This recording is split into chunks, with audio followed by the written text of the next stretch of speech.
Today we are looking at the interior of the 2021 Ford Explorer Platinum. Is the Platinum model really worth the money? Let's go ahead and find out.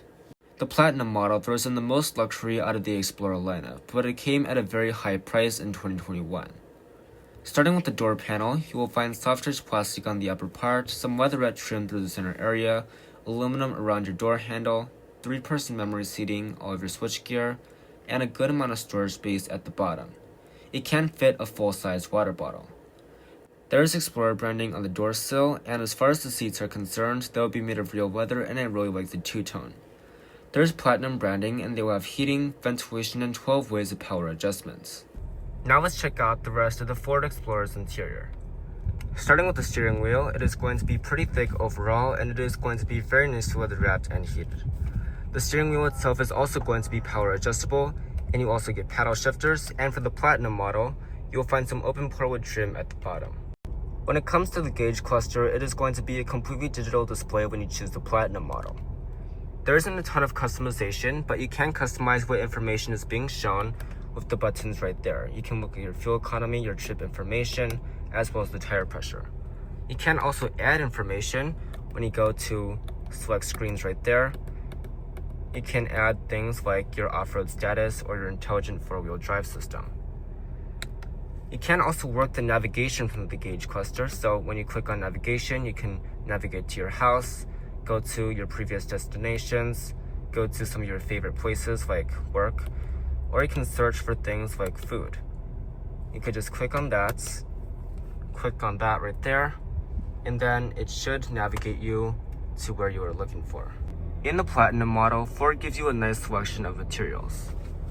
On the upper dash, you will find some stitched leatherettes. There is some open plywood trim underneath that, and then there's a lot of gloss black around the climate controls. I don't think this is the best placement because, as you can see, it will attract dust and fingerprints, and it will also smudge and scratch. On the center console, you will find some aluminum trim, and on the armrest, you will find Explorer branding and leather padding. For storage, you will find a good-sized cubby under this aluminum trim with felt lining, 2 USB ports, and a 12-volt outlet. This right here is a phone holder, and it keeps your phone nicely in place. It can easily fit a Pro Max iPhone. There are also 2 larger cup holders right there. And in the center console, you will find a decent amount of space. This felt line tray is removable, by the way, and you will find another 12-volt outlets. Also, I want to mention that the wireless phone charger is a little bit hidden, so it is going to be located right there. I think Ford really put a lot of thought into this felt line cubby because, think about it, you could put sunglasses in there, and because it's felt lined, it isn't going to get scratched and they aren't going to rattle around. By the way, this is what your key fob looks like, very traditional Ford style. You can remote start the vehicle as well as pop the trunk from the fob itself. As far as climate controls go, they will be made up of physical buttons and toggles. You can use these relatively high quality feeling aluminum toggles to adjust the temperature, and that will show up on the main screen. You can also use these buttons to adjust the fan speed. Now the rest of the buttons are going to be finished in gloss black, which I don't think was the best decision.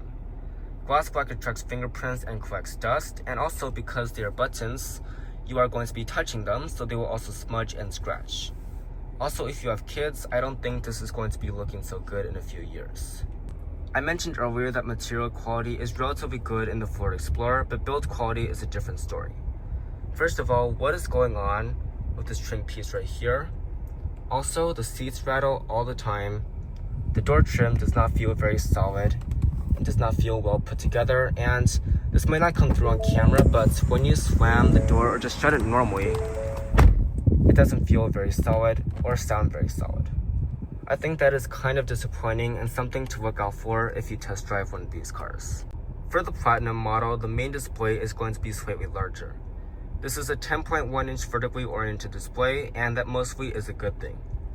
As you can see, you have multiple menus right there, all of your icons at the bottom, the temperature at the top, as well as the time.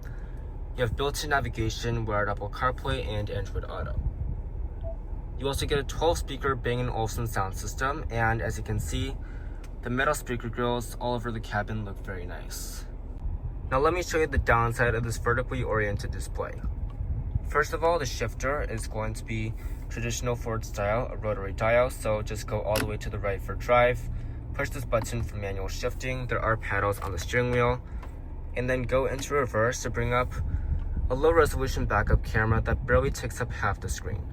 I wish they did what they did with the previous generation Expedition, have the main backup camera at the top and the 360 surround view at the bottom, but no, it is what it is, and it's very low resolution and hard to see. There is active trajectory, and you also have multiple different angles, like a wide angle rear so that you can see around big cars parked next to you, but I really wish that Ford thought this out a little bit better. Now let's test out the parking sensors. So we are going to pull up to my tripod. I know it is very hard to see and hopefully not hit the Ioniq 5. So when I pull up closer, it is going to sound an alert and show a graphic right there. When I pull closer, the beeping is going to increase in speed and it is going to change color right there on this little parking sensor demonstration. So overall, I would say that the parking sensors work pretty well in this Ford Explorer. Go all the way to the right for drive, of course, and to put it in park, you're just going to go all the way to the left. I also want to mention, to quickly bring up the camera system, just push that button right there. Up top, you will find a standard auto-dimming rearview mirror. There is a sunglasses holder right there, which is not felt line. That doesn't make a whole lot of sense to me, but this is a feature that is becoming rare on newer cars, so I am happy to see this on this car. Your home and controls are going to be right there, and you have a standard fabric headliner. You also get a panoramic sunroof with this Platinum model.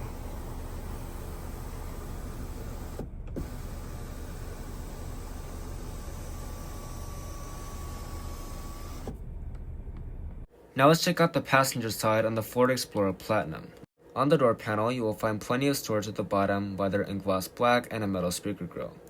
The seats are made of real leather, and I really like the two-tone. You get platinum branding, heating, ventilation, and 12 ways of power adjustments. Overall, these are pretty comfortable. On the dashboard, you will find some leatherette and wood trim, and right here you will find your heated and ventilated seat controls. There's also a little cubby down here for something like an iPhone. In the glove box, you will find a good amount of storage space, however it is not felt lined. It should still get the job done though. But the rear seats are very important on the Explorer because this is a family SUV after all. On the door panel, you will find plenty of storage at the bottom, leather on your armrest, some gloss black trim and an extra cup holder, and some leatherette through the center area. There's also a sunshade, which is very nice. On the Platinum, you get standard captain's chairs, but you can still get the bench seats. This model has the two-tone leather seats that have manual sliding and reclining as well as heating. For easier access, you can use the pillar-mounted grab handle. In the back of the Explorer, I have a good amount of legroom and headroom. There's a good-sized seatback pocket, and the back of the seat is going to be finished in leather. I also like that the mahogany leather carries over from the fronts. In the middle, you will find your third zone of climate control, heated seat controls, and a power outlets. There are also 2 USB ports and a little cubby at the bottom. In between the captain's chairs, you will find multiple cubbies and 2 cup holders. You also get some pretty plush and thick armrests in typical Ford fashion. But let's go ahead and check out the third row next. Accessing the third row is relatively easy. Just push this button and the seat will electronically move out of the way. In the third row, I have plenty of legroom and headroom, although it is not class-leading. The thigh support isn't the best, but at least there are foot pockets to slide your feet under. For amenities, you get a cup holder on each side and multiple cubbies to store your things. Strangely, you do not get USB ports. One nice thing is that you get ceiling vents in case you want to put a rear-facing car seat back here. To exit the third row, just push the button again to slide the seat out of the way. Now let's see if you can haul around all of your family stuff. To open the trunk, there is standard hands-free access on the Platinum model, or you can also use the key fob.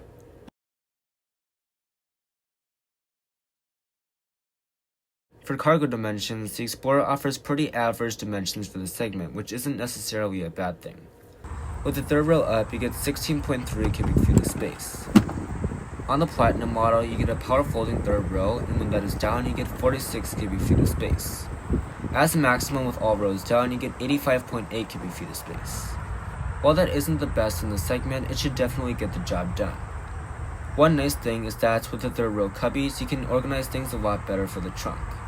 To the right, you will find a tie-down hook, and under the floor, you will find tons of storage space for anything. It also has a rubber lining, so you can put something muddy down there and it won't ruin the carpets. The third rail also power folds up, and there's a 12-volt outlet to the right side. To close the trunk, just push the button right there.